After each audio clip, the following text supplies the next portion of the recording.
समस्त स्वागत पिला आज गणतंत्र वैशिष्ट आलोचना करवा जहाँ ओडिशा CHSCC बोर्डर युक्त 2 द्वितीय वर्ष कला छात्र उद्दिष्ट तो पॉलिटिक्स जो विभिन्न प्रकार यूनिट रहा प्रथम यूनिट रे अच्छी गणतंत्र एवं ता सहित संघीय व्यवस्था ये चैप्टर अच्छी से प्रथम चैप्टर अच्छी गणतंत्र अलरेडी पूर्व आम आलोचना कर सारी गणतंत्र कौन तार सर्ट इंट्रोडक्शन एवं गणतंत्र उत्पत्ति यार अर्थ डेफिनेशन एवं वर्तमान आज आलोचना करवा गणतंत्र वैशिष्ट संबंध बंधुगण गणतंत्र जिपरि आम पूर्व कही गणतंत्र हूँ एक सबुठारु पॉपुलर शासन व्यवस्था बोली गणा जाए कारण एठारे जनसाधारण शासक को बाछिबार क्षमता पाई था ता सहित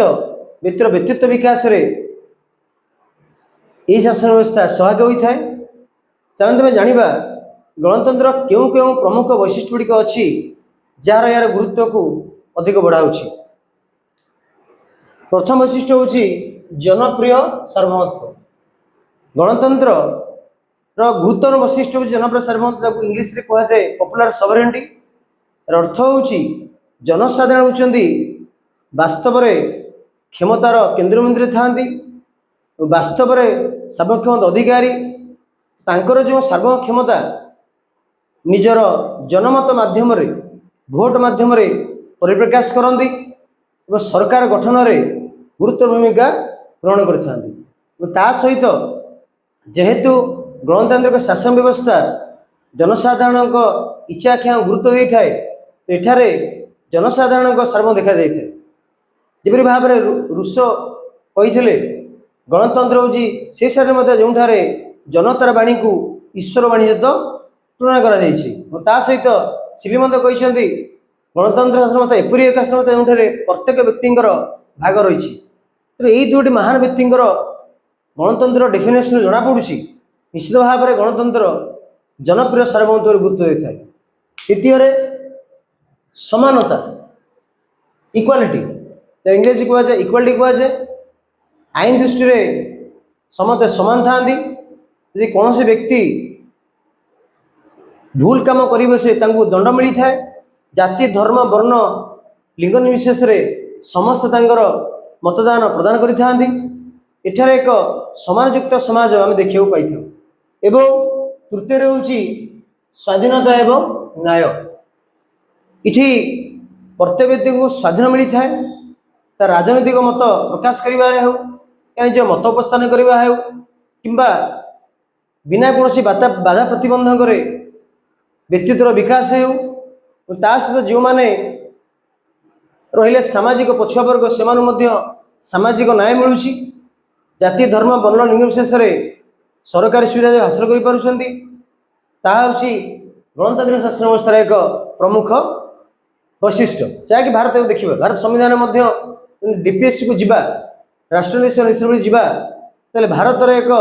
जनराष्ट्र प्रतिष्ठा करने सहित एक सामाजिक न्याय भारत संविधान विभिन्न आर्टिकल द्वारा वर्णना कर भाव में भारत में एक सामाजिक न्याय प्रतिष्ठा एवं यहाँ पर अच्छी संख्यागरिष्ठता नीति। बंधुगण गणतांत्रिक शासन व्यवस्था एक मेजोरिटेरियन प्रिंसिपल्स पर प्रतिष्ठित। तो संख्या नीति कौन जिते कौन नीति निष्पत्ति नि जाते संख्यागरिष्ठता भितर नीति निष्पत्ति नि जाए धरी नियंतु 100 जन व्यक्ति विशेष अच्छा 100 जन रु जदि 51 जन एक मत प्रदान कले मध्य रखा कारण गोटे साइड रे 51 जन मत देला अन्य साइड रे 50 जन मत को ग्रहण कले ना 50% वन जो मेजोरिटी सिस्टम अच्छी से लोक मत अर्थ संख्यागरिष्ठता नीति उपर गणतांत्रिक शासन व्यवस्था मत निपरी पार्लियामेंट जो कौन बिल पास हो संख्यागरिष्ठ मत नि तो संख्यागरिष्ठ मत आधार सरकार गठन होची गणतांत्रिक शासन व्यवस्था जना पड़ी संख्यागरिष्ठता नीति हूँ यार प्रमुख एक वैशिष्ट। यापर हूँ निर्वाचन जहाँ को आम इंग्राजी कहू इलेक्शन। गणतांत्रिक जहाँ पूर्व कहले गणतांत्रिक शासन व्यवस्था जनसाधारण को क्षमता दि जाए सेमानकर शासक को बाछा एठारे एक पीरियडिकल इलेक्शन हुए जहाँद्वारा जनसाधारण माने निर्भीक भाव में भयशून्य भाव में भोट प्रदान करपरि आम निकट देखिले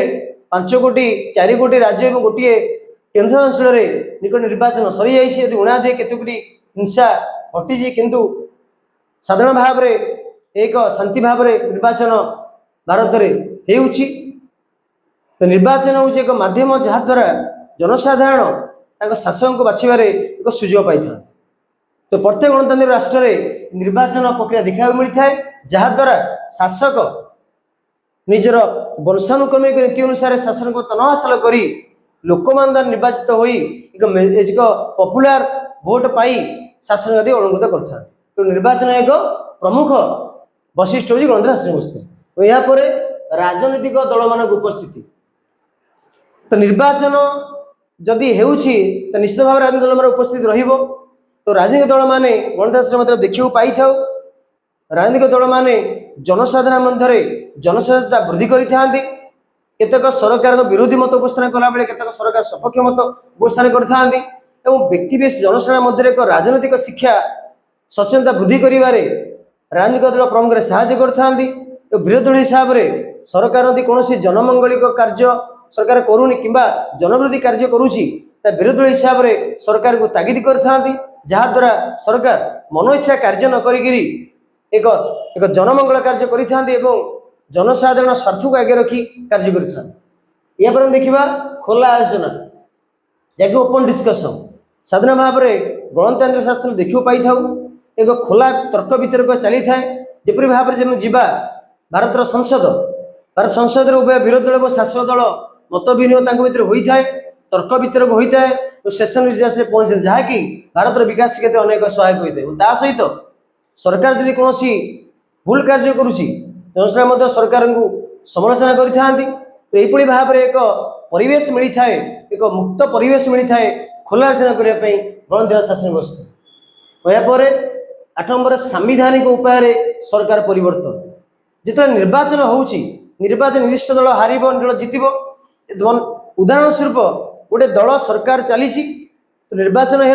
निर्वाचन यदि से जो सरकार थी दल जो हारी जाए निर्वाचन में ताल शांति उपाय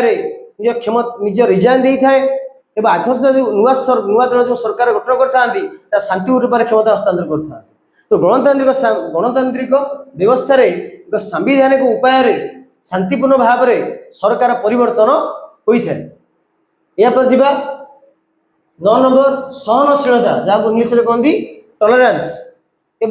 विशेषकर गणतंत्र शासन व्यवस्था सहनशीलता एवं भातृभाव प्रदर्शित देखा जाए प्रत्येक भिन्न मत को ये ग्रहण करा जाए तो प्रत्येक भिन्न चिंताधारा जो अच्छी यह गुरुत्व दी जाए जहाद्वारा एक सामूहिक निष्पत्ति नि जाए देशर विकास करिबारे तेणु एक सहनशीलता मनोभाव दे उदाहरण स्वरूप सरकार कार्य को अनेक समालोचना कर सरकार केवे भर्सना करे ना जेहेतु गणतांत्रिक शासन व्यवस्था सहनशीलता नीति अच्छी शासक जनसाधारण कथा को ग्रहण करें भिन्न भिन्न मत को आसिमिलेट करें जहाँ हूँ गणतांत्रिक गुरुत्वपूर्ण वैशिष्ट। या पर जीवा आईन शासन गणतांत्रिक शासन व्यवस्था आईन शासन चलता रूल ऑफ लॉ चलता है एठारे जनसाधारण कि सरकार आईन परिसर बाहर जा कार्य कर आईन परिसर कार्य कले तेज सरकार एवं व्यक्ति विषय दंडित होता सरकार भी दंडित होता जदि आम सरकार कौन से एक आईन आणुची जदि ता जनविरोधी है ताले भारत जो सरकार 3टी अंगर अच्छी न्यायपालिका जुडिशियरी ता सरकार को तागिद करता है जदि व्यक्ति विषय मौलिक क्षीर्ण हुए जितेबाला कौन सरकार ऑफिस कौन पदाधिकारी गोटे व्यक्तिर मौलिक क्षीर्ण करती व्यक्ति मत उच्चतम न्यायालय जाए उच्च न्यायालय जाए से निर्दिष्ट ऑफिसर विरुद्ध भारतीय सुप्रीमकोर्ट किंबा उच्च न्यायालय हाईकोर्ट रिट जारी करता जहाद्वारा पुनर्बार अधिकार को से वित्तीय सहायता पाइते। तेणु एठारे सरकार बेले समय दंड दि जाए। तो जनसाधारण जदि किसी आईन परिसर बाहर कार्य करती दंड जबार व्यवस्था रही। तो एठार प्रमुख भाव में एक आईन शासन चलता है। कौन व्यक्ति विशेष आईन परिसर बाहर नहीं आईन परिवेश परिसर भीतर ही कार्य करता जहाद्वारा कि अराजकता देखा दी न देश एकता अखंडता बजाय रही है। तापर जीवा स्वतंत्रता बा स्वाधीनता पूर्व कहले आमर गणतांत्रिक शासन व्यवस्था रे स्वाधीन भाव देखा जाए था। प्रत्येक विशेष स्वाधीन भाव में जे गोटे अंचल को बुली पारे भ्रमण करें भारत संविधान लिखा जाए मत व्यक्त स्वाधीन भाव में प्रकाश कर एक स्वाधीन समाज द फ्री सोसाइटी देखा पाई जो व्यक्ति विशेष बिना गोटे प्रतिबंधक व्यक्तित्व विकास कर सहायक होता है। यापर हूँ अधिकार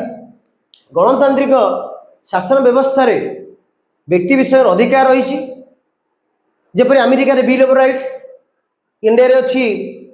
मौलिक अधिकार फंडामेंटल राइट्स ये व्यक्ति विषय अधिकार को सुरक्षा प्रदान करा जाय थाए। तो अधिकार गुड़िक जो संविधान परिसरभुक्त हेले ताको आमे मौलिक अधिकार कहूँ ता सहित व्यक्तिर व्यक्तित्व विकास करिबारे मौलिक अधिकार सहायक होता है। तो एठारे राष्ट्र व्यक्ति विशेष को अधिकार प्रदान करिथाए। राष्ट्र कौन सी जाति धर्म वर्ण लिंग निर्विशेष वास्तव निर्विशेष व्यक्ति विशेष अधिकार को अधिकार वंचित कर न थाए। प्रत्येक व्यक्ति विशेष अधिकार पाई था। भारत संविधान अधिकार विषय कहुई। तेणु गणतांत्रिक शासन व्यवस्था मोटामोटी भाव में आम जनसाधारण माने जो अधिकार उपभोग कर पर्याप्त सुजोग पाई था। तो पिला माने आज थिला यही सब आलोचना गणतांत्रिक शासन व्यवस्था गणतंत्र प्रमुख वैशिष्ट्य जैसे आम आलोचना कले निश्चित भाव में प्लस टू सेकेंडर पिला को निश्चित भाव सहायक हो। आशा करुँची ये क्लास आपको भल लगी जब ये क्लास में आपन किसी मतामत थाए आपणकर से गुरुत्वपूर्ण मत कमेंट्स प्रदान करेंगे। जो माने आम विशेषकर महाविद्यालय हायर सेकेंडरी स्कूल पढ़ुवा पाई यही क्लास प्रযোज्य विशेष भाव में थिला। तेणु आपण मान सांग सेयार करूँ एवं जो मैंने नुआ करी आम चैनल को देखुं से अनुरोध या सब्सक्राइब